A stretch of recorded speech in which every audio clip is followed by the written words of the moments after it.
All right, we're live. Hello, everyone. This is Warrior Woman 91, and welcome back to the Renegade Millennials. Finally, after all this time, we're back, and wow, do we have a fantastic show for you guys today.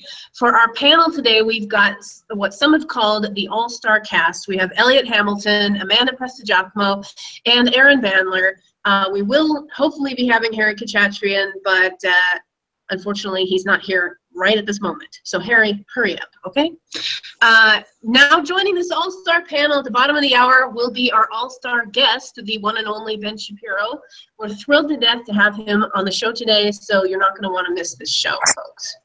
Audience note, all death threats, memes, and marriage proposals should be directed to the comment section where I'll be sure not to read them, and any questions you may have, please send to my Twitter account at WarriorWoman91, and if all possible, I'm going to try and have Ben answer one or two of the questions, but I can't make any promises because I'm sure everybody is going to have plenty of questions for Ben. So today we're going to be talking about political violence and violent political speech. I know it seems like a year ago already, but going back just a few weeks, we had the Kathy Griffin incident.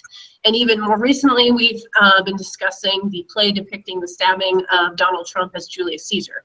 So Amanda, why don't you kick us off and remind our audience what the public reaction has been to both of these incidences? Kathy Griffin, it was pretty swift condemnation. If you recall, she had a severed head of Donald Trump, which is lovely, of course. It was artistic expression. It took CNN I don't know, like 6 months to condemn it. I don't know, it took them a while. There was toilet companies condemning it before CNN, but eventually even CNN condemned it, and she was out there. She used to, oddly enough, she was an employee of CNN and did their New Year's Eve special, which is ridiculous. I mean, she's terrible. It's ridiculous that she worked for them, but she did. Even CNN had to condemn her. Pretty strong backlash to that one. Julius Caesar in the Park. When apparently they had the same production with an Obama depiction as Julius Caesar, but this is, of course, there have been a lot of, because the rhetoric's so heightened, there's been a lot of calls. I know John Nolte from the Daily Wire spent a lot of calls to get sponsors to, basically we're trying to out sponsors, get people to boycott entities that are sponsoring this show. That was working pretty well. We had a lot of publicity for it, and then we had some alt-right social justice warriors who kind of turned the narrative, unfortunately, and they formed the stage that because they were protecting dear leader, and kind of got switched around. We were kind of on, now all of a sudden the right is not pro-free speech. It kind of hurt us a little bit. So it seemed like there was widespread condemnation for the former, and then for the latter, we were kind of winning that battle too, and then we had alt-right social justice warriors kind of ruin that. But there's obviously a lot of attention to both of those incidents. Elliot, what has been your reaction to the media's response? Have you been surprised by the level of outrage or lack thereof regarding these incidents, both from the media and the general public? Nothing surprises me, at least from the Kathy Griffin side of things, because the Trump derangement syndrome is so bad with the left that you can't imagine them condemning any instance where some whack job decides to make some gross, asinine statement. I mean, free speech is free speech. I know Adam Carolla and Dennis Prager went out and publicly defended Kathy Griffin's artistic expression and said, look, free speech is free speech, even if it's detestable, and I 100% stand by that. But the irony is that you have individuals on the right who could say certain things that are more or less politically incorrect or risque, and the left will call for their heads. And then Kathy Griffin goes out there and does something horrendous. She makes herself look like an ISIS terrorist, and no one's going to go out there and condemn her at the same level if it was someone like myself or anyone else here who could have said something even less risky but bad enough that the left would condemn us. And as for the Julius Caesar thing, I think that the media is doing the right. I think in one respect, I think it's smart that the media is going out there and calling out these alt-right cowards for being hypocrites when they say, "Oh, we hate social justice warriors and hate this trigger warning safe space culture," but these idiots are going out there trying to shut down a Julius Caesar production because it's offensive, and they say, oh, words are violence. No, that's not how it works. Free speech is free speech, whether you like it or not. And if you want to call yourself a defender of free speech, you have to defend it in every single time. There's one thing that one of the things I've been very clear about on Twitter, Facebook, and also in my writing is that there is no hate speech exception to the First Amendment. The fighting words doctrine that was laid out in Chaplinsky versus New Hampshire of 1942 has a very, very narrowly tailored definition of words that could cause violent, irreparable harm. And idiots like Howard Dean tried to fudge all that information because it would try to fit the narrative, but that asshole is actually a doctor, and he's not a lawyer, and nobody should actually listen to him on that regard. But if the right actually cares about free speech, then the right in its entirety needs to stand up for it. Clearly the principle, the conservatives, the principle people of the alt-right like to call us, plus the libertarians understand it, but the alt-right only cares about quote-unquote victories. And I understand where the guys like John Nolte and Kurt Schindler, or whatever his name is. So I understand where both of them come from. Yeah, like I understand where both of them come from. It's like we need to fight back the left. But sometimes we may have to go outside of the box. But the difference is that if we don't have any principles to stand upon, and we don't have any footing at all, Ben in this circumstance really put it best. And we can fight back the left and hit them harder than we've ever done while maintaining the principles that we have. What's next? If they're going to sacrifice the First Amendment for convenience, are they going to do the same with the Second Amendment, Fourth Amendment, due process? It's a slippery slope, and if we're the ones who are supposed to uphold the Constitution of the United States, we should absolutely do that and smack those on our side who actually wish to circumvent it for their own stupid asinine game.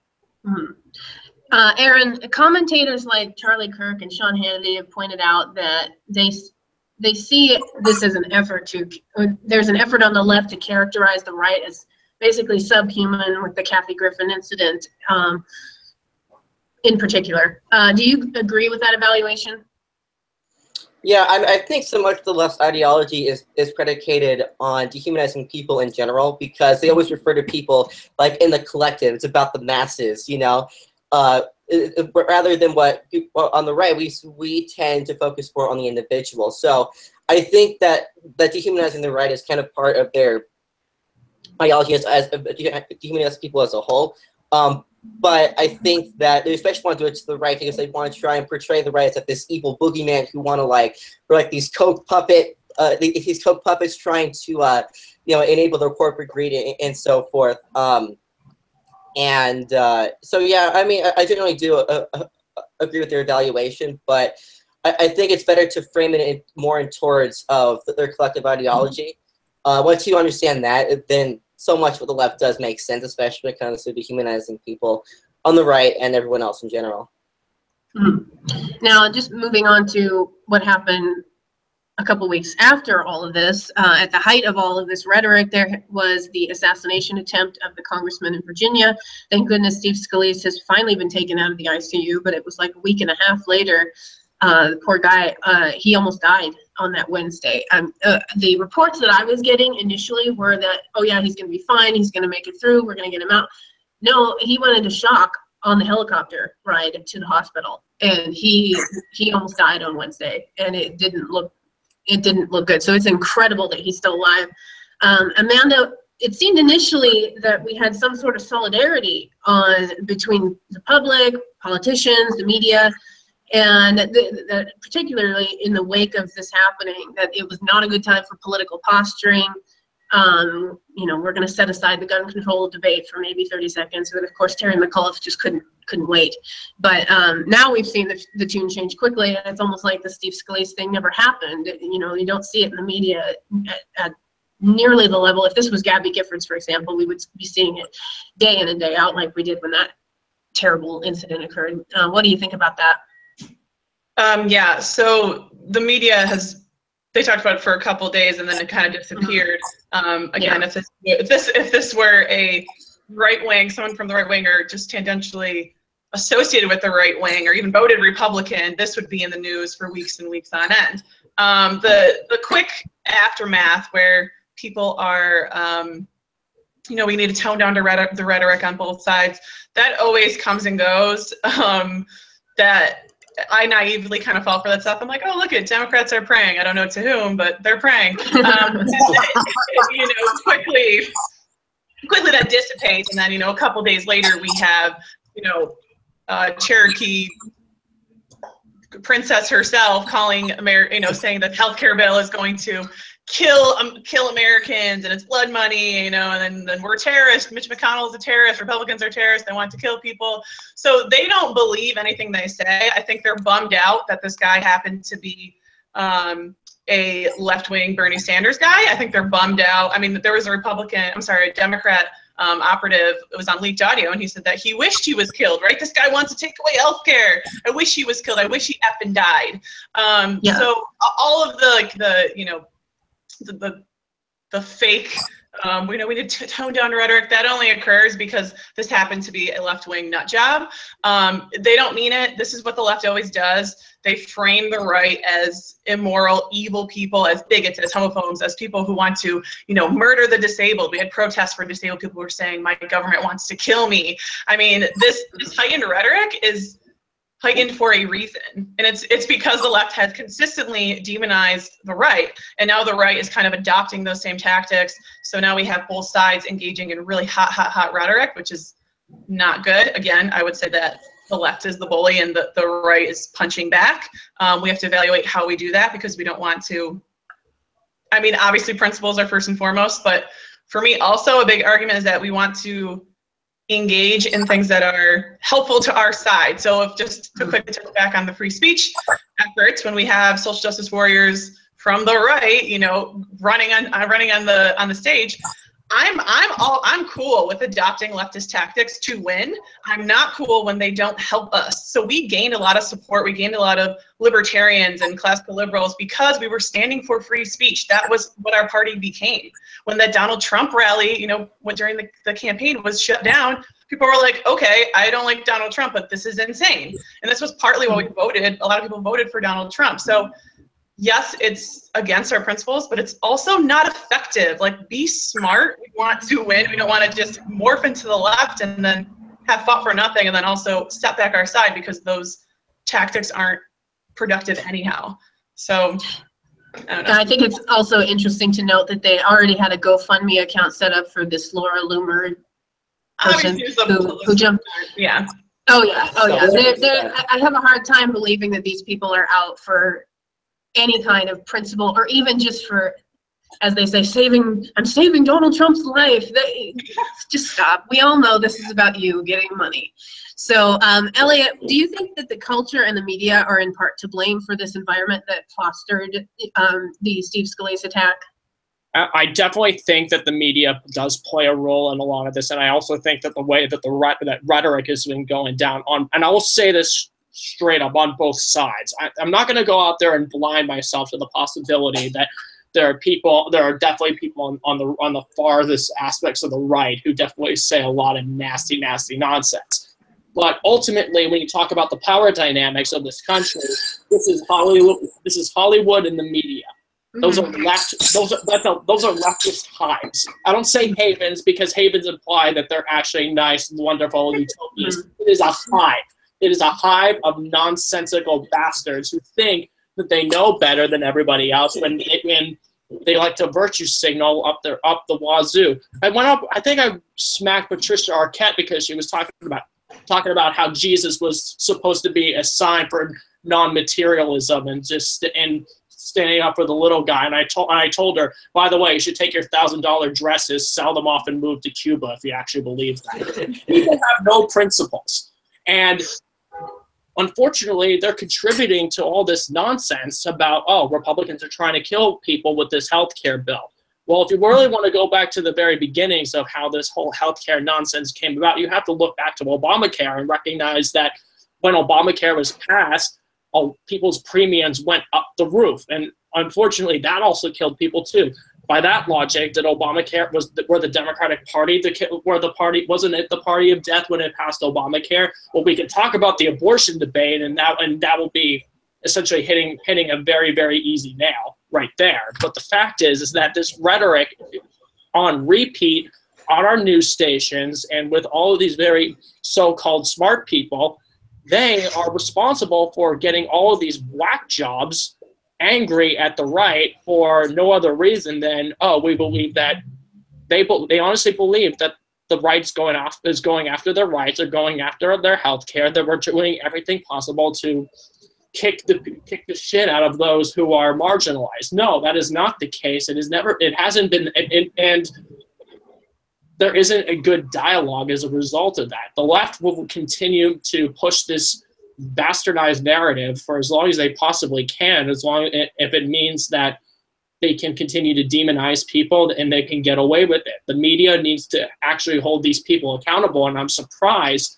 Actually, I'm not surprised. I'm not really surprised by this, but ultimately, you have to be really shocked when you see people like Bernie Sanders finally going under FBI investigation because his wife did something regarding Burlington College, and the media isn't talking about that. Or they're not interrogating the likes of Hillary Clinton. Well, no one wants to talk to Hillary anyway, but like Elizabeth Warren and Bernie Sanders talking about how their rhetoric of saying all the Republicans want people to die. No one's calling them out for it and saying, weren't you the one, just as Amanda was saying, weren't you the ones who were calling for better dialogue? Weren't you the ones who wanted to see civility back in this country after one of their colleagues got shot? It's total hypocrisy. And unfortunately, the media needs to do its job. We're doing our job of holding these people accountable, but we can only have such a big enough audience. The bigger audiences out there have to be the CBSs, the NBCs, and the ABCs in the world, as well as the talking head lunatics in places like MSNBC and CNN. But you don't expect fake news to actually do real news anyway. So, yeah. So, Aaron, what do you think needs to change about how the media covers these incidents? Well, it's like Elliot said. I mean, they actually have to apply the same standards to the left as they do to the right, because, like, you know, if James Hopkinson had been like a Trump supporter and he shot at, like, you know, some Democrat senators or congressmen or what have you, they would bring on like every Republican congressman, every Republican senator, every conservative commentator, and say, denounce this right now, and if you don't, you are complicit and it's attempted murder. Whereas with this guy, you know, it's just that same standard just isn't there. You know, I mean, I don't think Elizabeth Warren wasn't grilled, especially after she accused the Senate Republican bill of being essentially blood money. You don't see Hillary Clinton being grilled after she called the GOP the party of death, which is kind of an ironic statement since, you know, as Elliot said, Democrats are the party of abortion. They're also the party of assisted suicide. So it makes it kind of an ironic statement. You don't see Bernie Sanders being grilled for using similar kind of rhetoric, especially after the shooting. So, you know, I think the main thing is I wouldn't necessarily mind the media having everybody denounce this stuff if they applied it equally across the board to everybody, regardless of political affiliation or ideology, but they don't.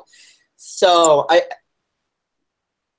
basically, they just need to hold everyone to accountable and make it clear that any kind of heated rhetoric, regardless of what side you're on, it's uncalled for, it's unacceptable, and that's why we have this rise in tribalism now.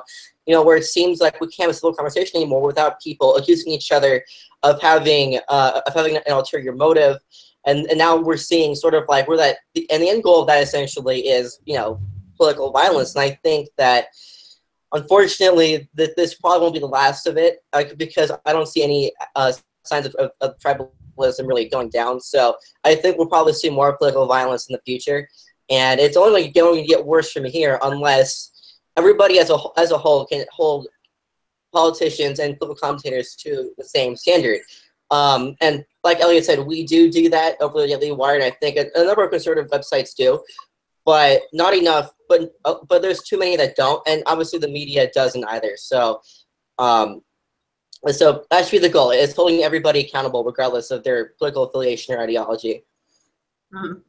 Now, I just want to welcome, we finally have our French-speaking, diversity quota-filling Canadian, Harry Kachatrian. I just really wanted to use that opener for Harry. So actually, that was a really good point for Harry to come in, because the next question was for Harry. So now the pendulum has been swinging all the way in the other direction with Trump supporters alt-right, whatever. They're jumping on the stage and shutting down this play. And what I want to ask Harry, we kind of, especially Amanda, kind of touched on this already, but Harry, are conservatives in danger of straying too far into leftist territory with this behavior? Yes, and I think that was a really interesting kind of debate between people on the right, people like Ben Shapiro, for example, and I think even John Nolt was one who disagreed, and Kurt Schlichter from Town Hall. And I have to agree with Ben Shapiro here in the sense that I think that conservatives aren't doing themselves a favor by sort of, I guess, arguing that in this case, the people on the left are so absurd by staging these kind of fake assassinations of Donald Trump, or the Kathy Griffin, the beheading thing. You know, they're saying, well, you know, this is way worse than Ann Coulter speaking, so we have to kind of act against it. And I think it's wrong in a sense that I think they are both protected under the First Amendment, objectively speaking, and at the same time, I think that by staging this kind of stuff, Democrats and people on even the further left, they're not really doing themselves any kind of favor. I don't see one person who didn't vote for. Sorry, I don't see one person who voted for Donald Trump or even is sort of independent / towards the right ever switching their political views in the next election by kind of seeing this display from the left. Like there's no, no individual is going to watch, liberals celebrate the ISIS-style beheading of Donald Trump and think, wow, now I'm really going to vote for Democrat. These are the people I want running the country. I mean, before I was on the fence about it, but now when I see how well they put on ISIS executions of Republicans, they have my secure vote. So, I think Republicans and people on the right would do far better to sort of, I guess, mock liberals, but let them carry on their clown show rather than to kind of boil up in anger and try to stop them from further sabotaging themselves. Elliot, what do you think would be a more appropriate response to speech and distasteful displays like the play or Kathy Griffin, rather than shutting it down Antifa style, basically? This should be really self-explanatory. Just use your platform. Use your own platform, denounce it, and use your own platform to share why our ideas are correct and why their ideas are retarded. That's the only way that we have to do this. Because otherwise, we can't stand on our own principles. If the First Amendment's out there saying that the freedom of speech shall not be abridged by Congress or by any government or by any government, then the same principle must apply to everything that we're around us. The founding fathers understood that when the British tried silencing the colonial Americans from speaking out against taxation, they were the ones who were oppressed, and they understood that in order to try to prevent the tyrannical government from telling them what to do, that we had to have this protection of speech and the press, freedom of religion, and of peaceable assembly. So, and we have that in our Constitution for that purpose, that if we see people in power having some, like whether it's political power or purchasing power or anything, that we have a chance to speak out against it. Use your voice, pen an article, put up a play, demonstrate in the streets, have a picket right in front of some garbage leftist protest and tell them off. I've done that so many different times, and it actually does a lot more for dialogue, and it does a lot more for the promises that this nation were to give us regarding freedom and liberty than trying to go out there and silence it. Because the moment you try the moment you start compelling yourself to silence others, the more you feel like the oppressor, the more that you feel like the tyrant. We shouldn't feel that way because we understand that tyrants are evil, and why would we ever want to be like the Islamist thugs who want to behead Christians and Jews, and why would we want to be anywhere like the communists who would kill us because if we don't follow their little dystopian path? Just use your voice. That's all I would do, and fight back with it. Same question to Aaron. Do you agree with Elliot's solutions to what would be a better way to respond to, for example, the Shakespeare in the Park play? Yeah, I mean, I pretty much covered most of it. I mean, I think the one thing about Shakespeare in the play that I think is often missing, people talk about it, is that if you actually read his Shakespeare's play of Julius Caesar, you realize that the message is that political assassinations are bad. So, I mean, the whole notion that it was some sort of like political violence against Trump or whatever is so really idiotic, and you know, and I also have a hard time believing that everyone who watched that play are also leftists. So it made no sense to think that they were actually sticking to the left by trying to shut it down. But yeah, but I mean, when it comes to like, when it comes to Kathy Griffin, you know, what she did, and even to what the Democrats are doing by saying that Republicans want people to die for trying to repeal and replace Obamacare. I mean, as Ben Shapiro says, it's like, well, you do those, and it's just call the left assholes. You know, it's like, you know, you're an asshole for saying that we want people to die and so forth. Like, you're an asshole for depicting Trump as a decapitated bloody head. You know, I mean, it's really that simple, because once you do that, that kind of takes the personal stuff out of the way, and then you focus on the actual stuff, how you get to a more reasonable dialogue, you know? So it's really as simple as just calling the left out for what they are, and then hopefully then we can have a more reasonable dialogue, and if they don't, well, then, you know, they're making themselves look stupid and proving why Trump won, right? So, I mean... Yeah, can I answer? Just call them out. Yeah. So I think Aaron talked about it earlier, but I think the media is a really key part of this to get to kind of like calm down the rhetoric, and they're kind of crucial to it. And I think, I mean, if you look at polling now as to trust in the media, it's plummeting. And I think that's a really big thing that the right can do, is just keep hammering away at the credibility of the media. If they can hold people accountable. So, you know, if this play, or if the play doesn't really bother me, to be honest, it's stupid. I don't understand all of it, whatever.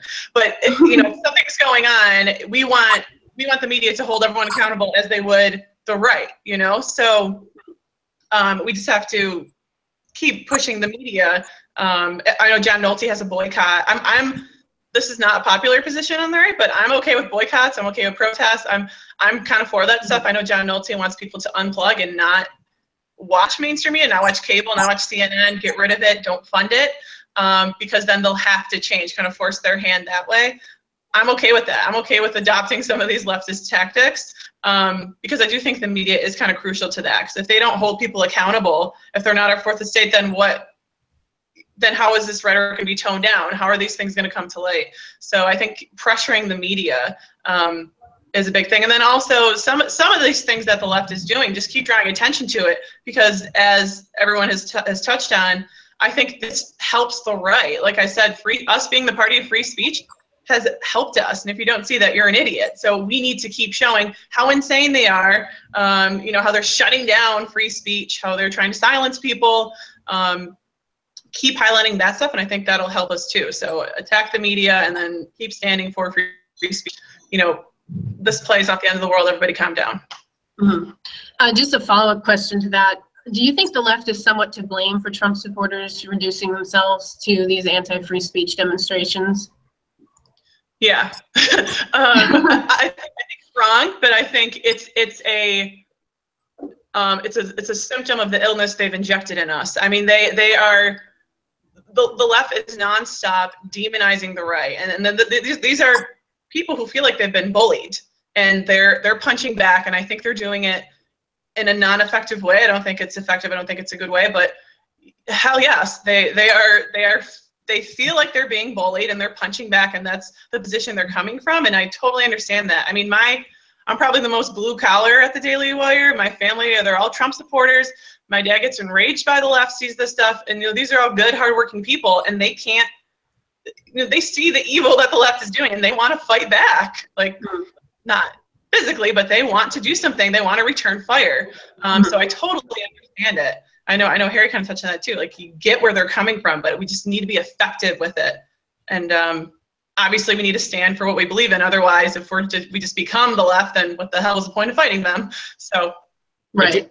If you act with anger, then you're going to act irrationally. And I think this is the problem that a lot of these alt-right punks really don't understand. If they act, yes, we are frustrated. Yes, we're pissed off that the left is acting as obnoxiously and tyrannically as it always does. But we can't respond by being as angry and as irrational as the left, or else where else can the rational people go? Mm-hmm. Yeah, Harry, do you want to weigh in on this? Basically, what do you think that Trump supporters or that the left is sorry, I got to start over this question. Do you think that the left is somewhat to blame for Trump supporters reducing themselves to this level? Just real quick. To a degree, I think so. I think the last kind of really big organized movement on the right, sort of that's the only thing kind of comparable to the crazy kind of resistance nonsense from the left was sort of the Tea Party movement after Barack Obama was nominated, and that was an actual movement with a real message that was rallying against kind of draconian tax laws and Obamacare that forced you to buy healthcare and whatnot. And there was actual real substance behind that. It wasn't sort of a deranged kind of anti-Obama thing. It was it had like an actual kind of philosophy behind it, which was the Constitution.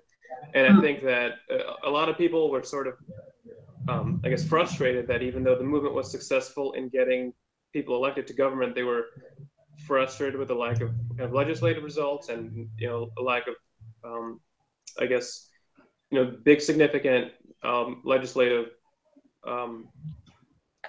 failings of Obama, because Obamacare still passed and whatnot. So I think to a degree that has definitely fueled the kind of new I guess areas in which some people on the right have gone in lately, particularly with regards to shutting down the Julius Caesar play and whatnot.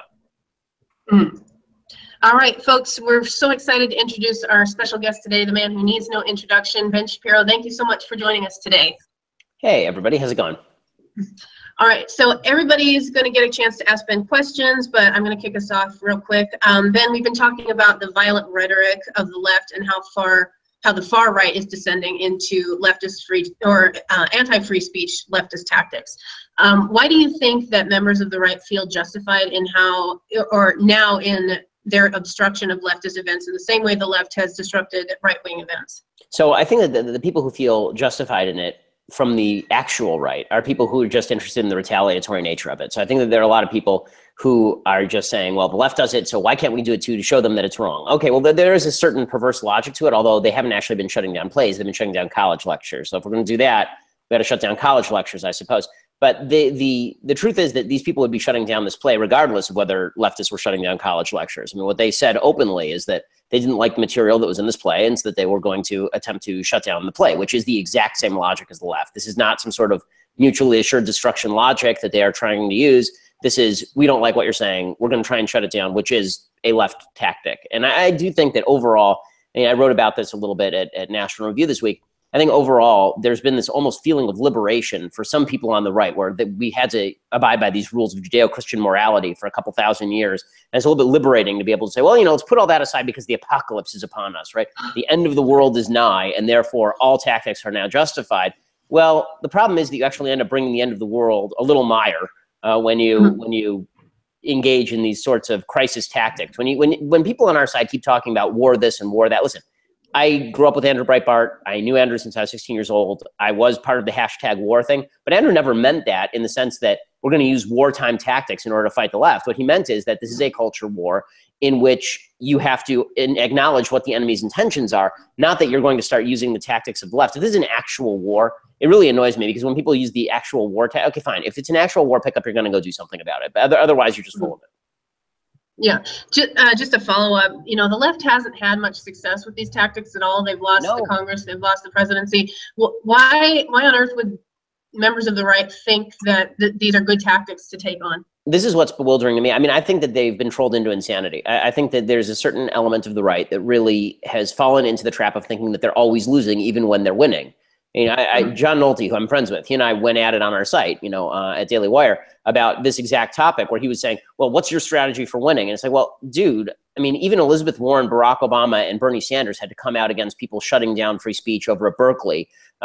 even they had to come out against shutting down free speech over places like University of Wisconsin. That's because the left's tactics are not working. They're alienating people. They're making things worse for the left. But the right is so trolled into this idea that the left is constantly winning that we fall into this trap of thinking, oh, well, if we just imitate the left, then we'll win too. Except they're not winning. They've lost 1,000 seats across the nation. They're losing on the free speech issue. Even young college students are beginning to be annoyed by the Antifa crowd. And yet we're still going over here saying, oh, no, we're losing. We're always losing. Why can't we just do what they do? Because they're losing. That's why we shouldn't do what they do. It's so irritating. Absolutely. Elliot, I'm going to open this up to other people's questions. So take it away, Elliot. So Ben, I hear what you're saying regarding the left trying to like recognizing that their tactics are working. You brought up the point that Elizabeth Warren and Bernie Sanders condemned the Antifa protests at Berkeley when Milo Yiannopoulos was speaking, and that they've been recognizing that the messaging really needs to change.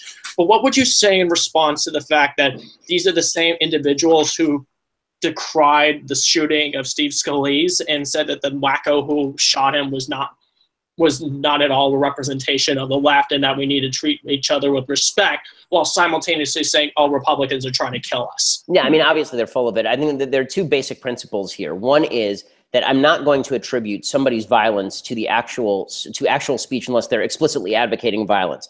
That said, we do have an obligation to recognize that when you use increasingly violent rhetoric, that there are going to be more nut jobs who are probably going to be driven to do things. Words do make a difference, and that's why we should be responsible in our language.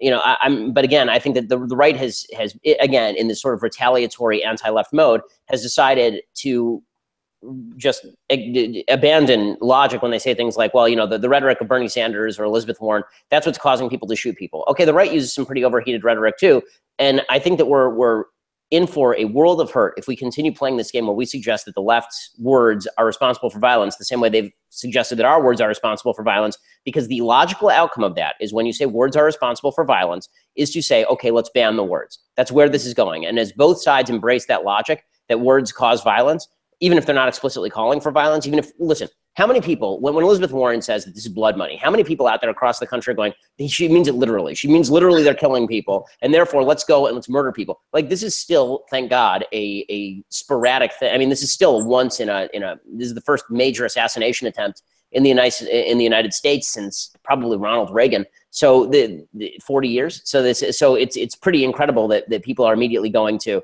okay, rhetoric causes violence. That doesn't mean that you should be irresponsible in your rhetoric. It means that we all have a responsibility to, but listen, I'm a bigger fan of more speech, not less speech, and freer speech, not less free speech. And so I think that we have to walk a fine line here between calling for people to be responsible and attributing acts of violence to their rhetoric. And my second question is, can you elaborate on the fighting words doctrine from Chaplinsky v. New Hampshire? Because a lot of people, including Howard Dean, who doesn't know what the hell he's talking about, like to cite that specific case, and think that that's the case that says that this is what bans hate speech. Can you distinguish what fighting words are versus just regular words that can be offensive or could be quote unquote triggering, but won't actually? But so the truth is, the Chaplinsky case, which was basically a case where somebody said "you damned fascist" to an official, and then the official punched him, and then the question was, okay, well, did he do something that violated free speech? The Chaplinsky case has basically been overruled in subsequent cases. I mean, there have been a whole line of Supreme Court cases that limit Chaplinsky and say over and over and over again that fighting words doctrine doesn't apply because it's too vague. Once you start saying that if I insult you to your face, at the very least, Chaplinsky itself only applies when I'm saying directly to your face something that is directly insulting about your character. It doesn't really apply when I'm saying that your policies are really bad, or your policies are bloody, or your policies are fascist. If I would come up to a black person and say the N-word to them, there's a solid case under Chaplinsky that would not be part of free speech. But if I just am randomly talking about N-words, that actually is a part of free speech and is not, banned by the First Amendment. It's a really vague case. That's why all the Supreme Court rulings ever since have sort of backtracked it and walked away from it. But it's another one of these free speech cases that the left likes to use, like Schenck. These cases about fire in a crowded theater and fighting words, where they're desperate to find exceptions to the First Amendment so that they can try and say that speech is not protected by the First Amendment. But both of those cases have basically been overruled. And I will also just say, for everyone else's sake, that this was the same Supreme Court makeup that gave us Wicked v. Filburn, so really don't trust this damn court. Yeah, exactly. All right, I want Harry to go next with questions for Ben. Okay, exciting. So, Ben, I would love to get your take on the Republican health care and specifically how people on the left have reacted to it. Because my view is that um, Republicans could have basically passed word for word the same thing as Obamacare, and people on the left would have still accused Republicans of sort of wanting to cause mass genocide against kind of poor Americans. Yeah. Is there really any form of healthcare Republicans can pass short of kind of Canadian full-blown single payer that will, I guess, bring mainstream Democrats even to some kind of partisan agreement? No, even if they passed Canadian healthcare, then the left would just say, well, it really should be more like British healthcare. We shouldn't allow private options in the marketplace. So, no, I mean, I said this on my show on Friday. If they had passed Obamacare, right, just gotten rid of the second A in Obamacare, and then the left would have said that this was going to kill thousands of people. So if that's going to be the case, then the right might as well go for broke and actually fix the system. But they're not fixing the system. So first of all, I think the healthcare bill sucks. I think that it accepts the basic premise, which is that the government's job is to provide healthcare, meaning health insurance, not even healthcare, because you can't provide. Health insurance is not equivalent to healthcare. There are lots of people who are covered by Medicaid. Medicaid does not actually improve health outcomes. If you have no medical insurance, you're almost better off not having Medicaid and going in for emergency treatment through emergency rooms, which also happens without payment most of the time. But in any case, the bill, if they just wanted to call it a Medicaid restructuring bill, I'd be for it. If they wanted to call it a tax cut, I'd be for it. If they want to call it a repeal of Obamacare, it's a huge mistake because once again, the Republicans are doing something incredibly stupid, which is they are owning something and they're allowing the free market to quote unquote own it without there actually being any Republican ownership. And there's no free market here. I mean, it's the same exact thing that happened in the 2000s when George W. Bush was blamed and the free markets were blamed for Bill Clinton's housing policy in the aftermath of the housing collapse. So it was because Bush didn't do anything about it, and it was the free market. And you have Bush out there saying, "Well, I have to do TARP because I have to overrule the free market in order to save the free market." The free market was never tried. There was no point here at which the free market was tried, and the same thing holds true for Obamacare. If they call this Obamacare repeal, and then it continues to be a heavily regulated system in which insurance companies are forced to cover pre-existing conditions, then the free market will never have been tried, but it will be blamed when this thing fails. And right now, this plan actually exacerbates the death spiral because what it does is it gets rid of all of the provisions that actually pay for these new subsidies and that pay for the subsidies that they're now actually going back and legitimizing under the by Congress. It wasn't legit when Obama did it, but now they're legitimizing it. These subsidies to the insurance companies. They're taking away the mandate, which makes it fiscally at least solvent, as solvent as it can be. It's going bankrupt anyway.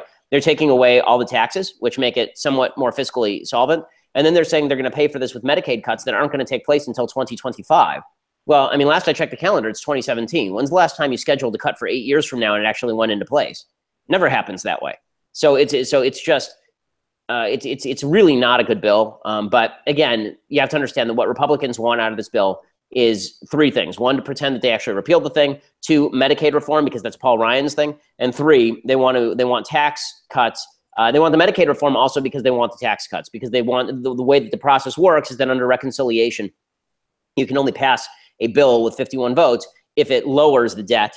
And if you just put a bunch of tax cuts in Obamacare, then it increases the debt in the short term. So instead, what they've done is they've made these Medicaid cuts, then they're going to attribute that to the tax cuts. They're going to take the $1 trillion they save on Medicaid cuts, and they're going to attribute that to tax reform. That's really what they're trying to do here. You know, again, I don't think it's good policy. I think that it's a mistake. I think they're going to pass it anyway because they feel like they have to pass something. I think they're going to declare victory.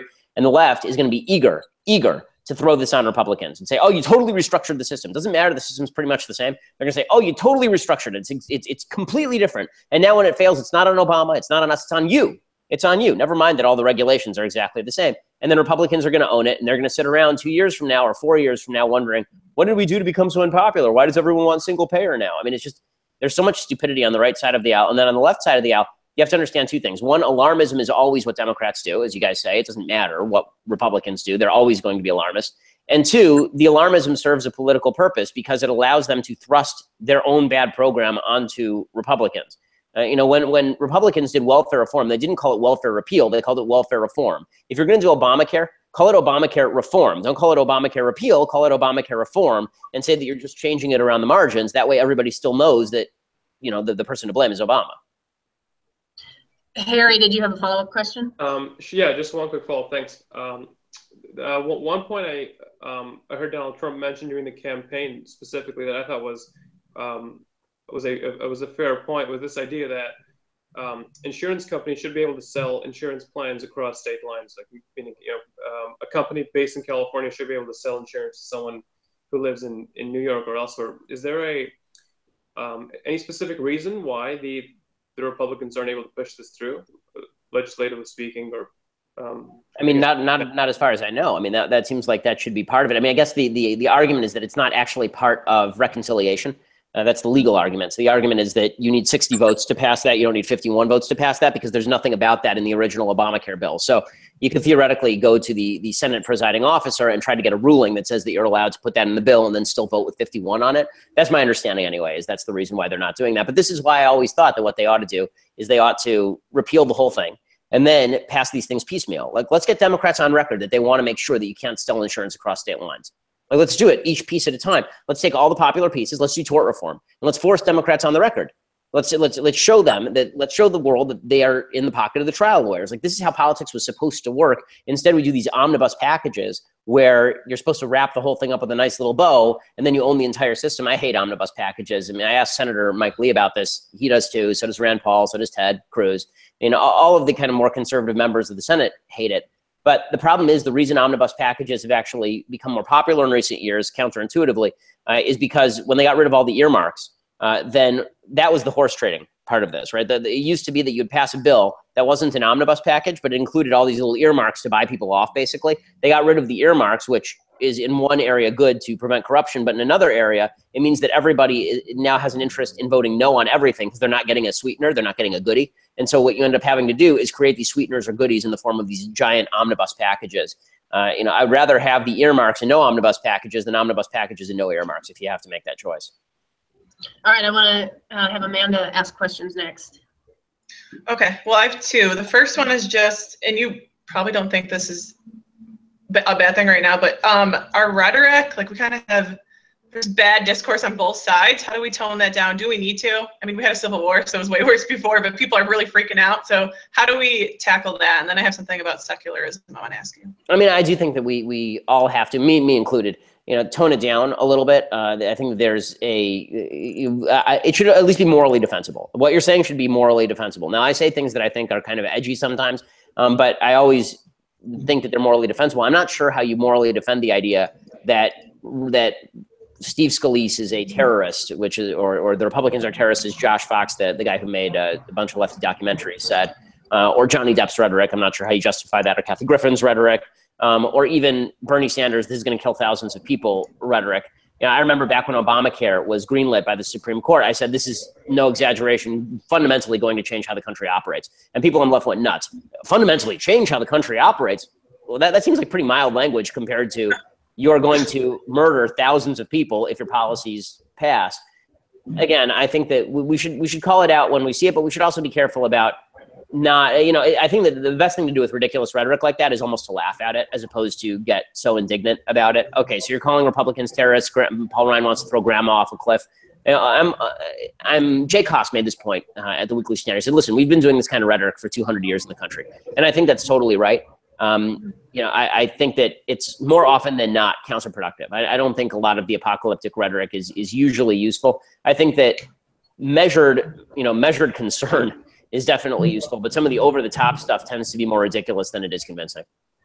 Mm-hmm. And then secularism, you recently wrote a piece about how secularism is kind of pushing my generation, like millennials and younger people, to kind of vote for socialism. So how important are Judeo-Christian values to pushing conservatism forward? I mean, I think they're deeply important. Yeah, I mean, obviously, I think they're deeply important. I think that when you're talking about a lack of Judeo-Christian values brings with it two things. One, a belief that you are entitled to other people's property because the United States is inherently unfair, and the world is inherently unfair, and there is no divine plan for you. There is no set of values that limits you.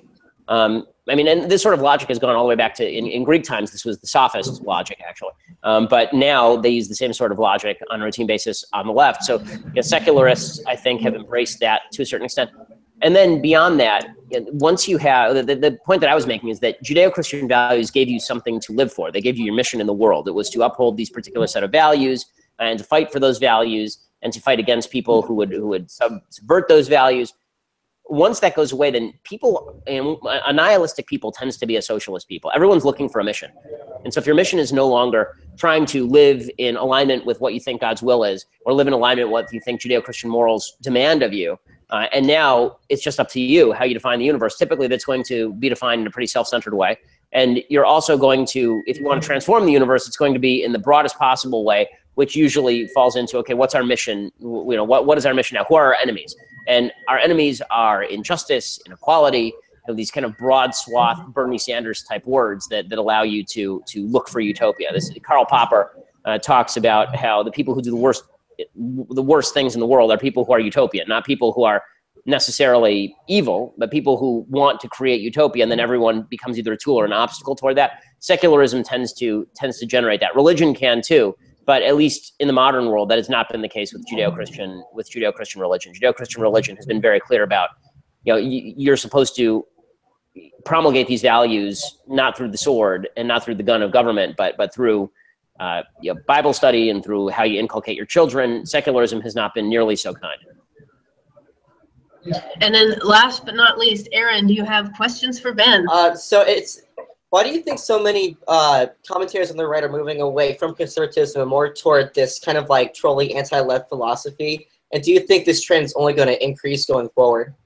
Yeah, I do think it's going to increase going forward. And I think that people on the right are moving anti-left because the question is, what are the values that hold you firm but don't force you to abandon your audience? I think that right now, the left has polarized everybody so much. Obama was so polarizing. The people on our side, we want to fight the left even if we don't know what our centralizing principles are. So perfectly good example of this is a couple of weeks ago, you know, as you all know, I used to work for Breitbart. I was the editor-at-large there for 4 years. And pretty much every day we ran some sort of headline about executive amnesty, right? Executive amnesty was the worst thing that ever was. Barack Obama's executive amnesty was going to ruin the country. And then 2 weeks ago, Donald Trump comes out and he basically says executive amnesty is now permanent. We're not doing anything about executive amnesty. I'm going to stop DAPA, which is for the parents of children who came over the border illegally. But DAPA would never went into place. DAPA was blocked by a federal court already. So he actually, you know, he created this kind of fake SOP to the right, and then he said, and by the way, DAPA is permanent now. And there was no headline at Breitbart, none, right? I mean, for a full day, there was no headline. Then that people started criticizing them, so they threw up some headline on the lower half of their page. There's nothing, as far as I know, at like Daily Caller. There's nothing at Drudge, who spent years talking about the dangers of illegal immigration and executive amnesty. Nothing at Drudge. Again, I think that that's because people are so eager to hit the left that anything that feels like it's hitting somebody who's anti-left is therefore pro-left. So it's possible, from where I sit, that there are a lot of people who are not conservative who are fighting each other. I mean, that's possible. And so when Trump does something not conservative, I don't like it. When the left does something not conservative, I don't like it. And I don't care who's doing it. As long as it's bad, I don't like it. The left tends to do more of it than Trump that I don't like. But Trump does stuff that I don't like also, and I'm happy to call it out. But the right is so engaged in this polarized, Manichaean sort of back and forth that all they care about is, are we anti-left right now? It doesn't matter, are we pro-conservative? It just matters, are we anti-left? And that's going to get worse as Trump gets worse, because if Trump were, I mean, and when I say worse, I mean less conservative. If Trump were conservative, then anti-left and conservative tend to align. If it were Ted Cruz in the White House right now, anti-left and conservative would tend to align. But if you have somebody in the White House who's not actually promulgating conservative policy, but he's anti-left, then the tendency on the right is to say, well, okay, he's our friend. How dare you say anything that he's doing is wrong? Because now you're giving ammo to the left. And so, wait, hold on. It's possible for him to be anti-left and also to be doing left things.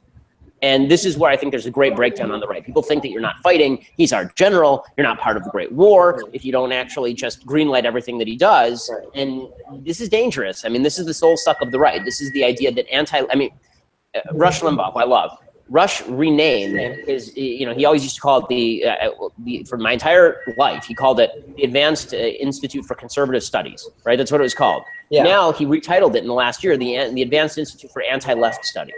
Yeah. Well, anti-left studies is a lot easier and a lot broader than pro-conservative, because a lot of people are anti-left. I mean, the Nazis were anti-left in Germany. I mean, that didn't make them good. So obviously I'm not talking about the right being Nazis here, but I am saying that this idiotic notion that just because you're anti-left, you're therefore promulgating in an effective way conservative ideology or conservative policy is really dumb. Yeah, I mean, I've been a Rush fan for years, so that whole thing saddens me too. So I guess another question I have then is, and it's totally unrelated to what we talked about so far, but how do you think China can how can the U.S. kind of pressure China into taking out like Kim Jong-un, North Korea? Well, I mean, I think that we need to take every financial measure that we can, and that's going to affect our economy. Obviously, I think there is a great debate to be had over whether opening China was actually a good idea by Nixon.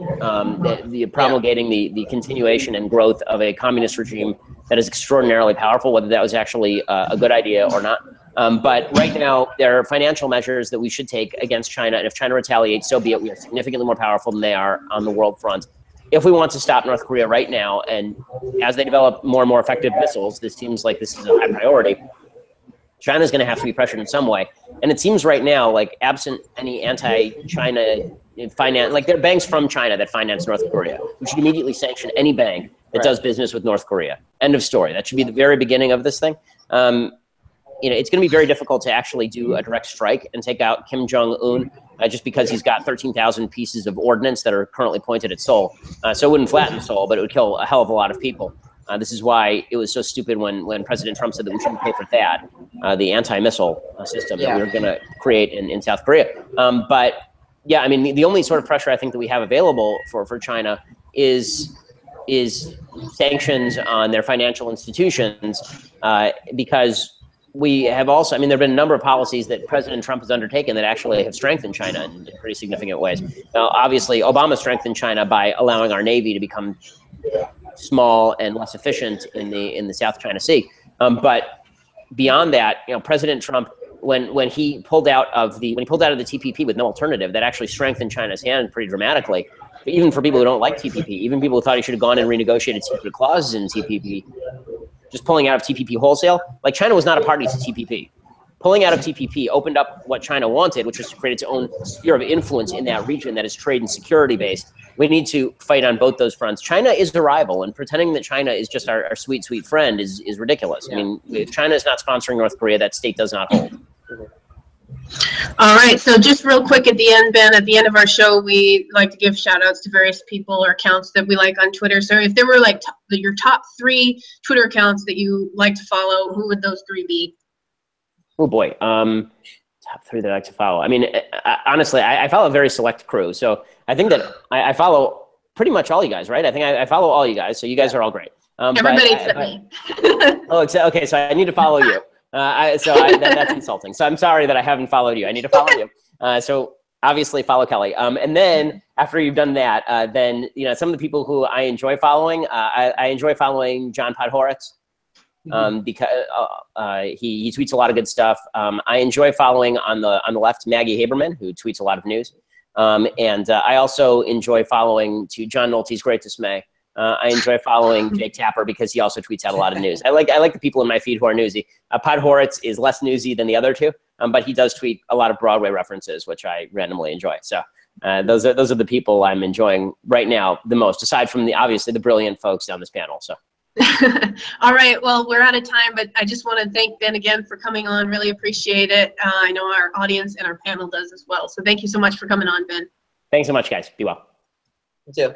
All right, so who wants to give shout outs first? Or I'm just gonna go. Okay, so my shout outs are at Ben Shapiro, our lovely guest. Go and give him a follow. Go follow at BMAC0507 because his account is hilarious and everyone loves him, except for Elliot, apparently. And hopefully my next guest on my next show is going to be the Conservative Millennial. So go and follow her on Twitter at ConservMillen. And all right, let's start with Harry for his favorite shout outs. Yeah, I think Ben McDonald's been quite funny lately. Particularly his one tweet on before and after feminism, I think was. Oh yeah. Oh yeah, that was. It was legendary status. Right. It was, on the left, it was a picture of Katy Perry looking quite stunning, and then on the right, she was curled up in the fetal position. So. Very good summary.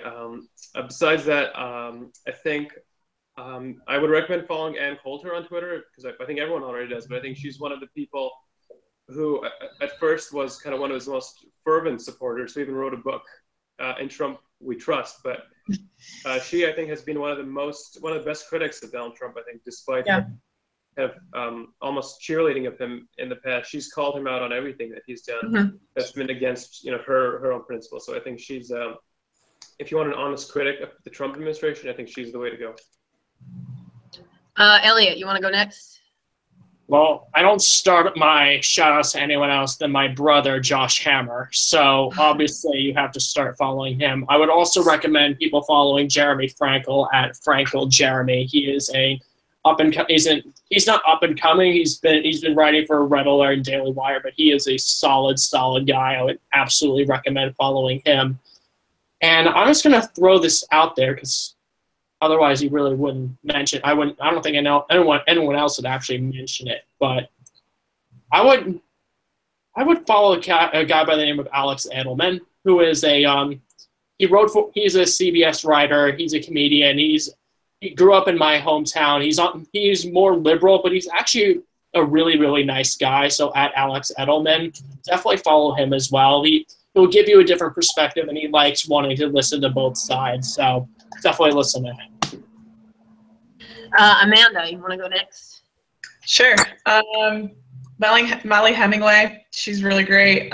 Stephen Miller he's at Heat Street now. He's hilarious and really good. Matt Walsh, obviously, he's at The Blaze. He's awesome. And The Safest Space, that's like they just call out the left for being insane and trigger warnings and all that nonsense. They're really funny. Aaron, go Okay, for it. so first, everyone should follow Josh Yasmin at Josh Yaz. My friend and colleague who's been there from the beginning at Daily Wire with me. He's great guy, a lot of interesting things to say, especially in foreign policy. So give him a follow. Give Kyle Thompson at the Iron Thompson, Iron Lewis or whatever. At the Iron Lewis. Yeah, that's what makes that's God. Okay, that's what messed me up. Yeah, at the Iron Lewis. Give him a follow. Yes, a fellow Bay Area conservative. Calls out Bart a lot too, which is well deserved. I'll give Horse Pundit at the Horse Pundit a follow as well. A hilarious account. And also, okay, everybody needs to follow Mark Levin at Mark Levin. So he has a new book coming out on Tuesday. Like that's I'm really excited for. So everybody give him a follow and buy that book because it's going to be epic. Okay, so before we go, I just want to give a couple other shout outs. I got to thank the people over at Lone Conservative for having me on their show. They are going to be having some pretty cool guests coming up. So thank you guys again for having me on. Follow them at Cassie Dillon, at Steers Alec, and for the life of me, his name is Rob Sasso. Google him. I'll tweet his handle out when I can figure out what it was. It was something, it had numbers and letters and numbers in it that I can't remember. But anyway, he's really cool. Also a Mark Levin fan. So I want to just thank those guys for letting me come on their show. And also just one real quick shout out to Ariel Davidson, because she's she has so much integrity, and I just really admire that in a fellow conservative. It's just she literally will DM me when she makes a mistake in tweets, so that I'll make sure to know to go and realize that I need to have retweeted the corrected one. So I just love that about her. So everybody go and follow her at Political L. And so, okay, I'm done fangirling now. So thank you guys for coming on. Thanks again to Ben Shapiro. Had a great time. Glad that everybody was able to make it. Finally, Harry. And we are going to go off the air.